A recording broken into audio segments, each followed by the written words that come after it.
Alo. Alo, salawma. Salam gowma.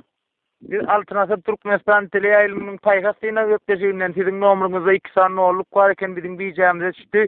Siz bir mundyň dowamynda bir näçe soraglary jogap berseňiz, biziň paýgasyna öpdeşigimiziň deslat kitaplaryna hukuk kazanarsyňyz özüňiz diýnemagy.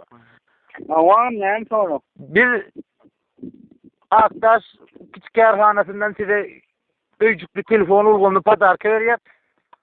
Soraglar düşdükmi? Awa. Onda başlaýar. Nasıl? Yer ulum asman. Ha?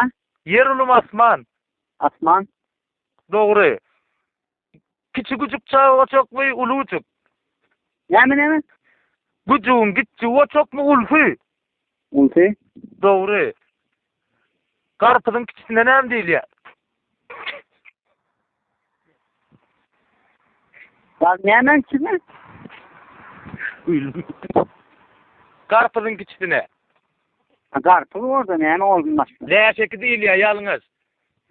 Get bilmeseňiz geçiň diňiň ýa-da bilemok diýin. Awa bo. Geçin. Çıkmadık kıyıda ne diýilýär?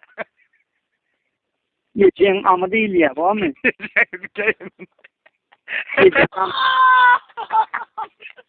Vay. Hey götüren.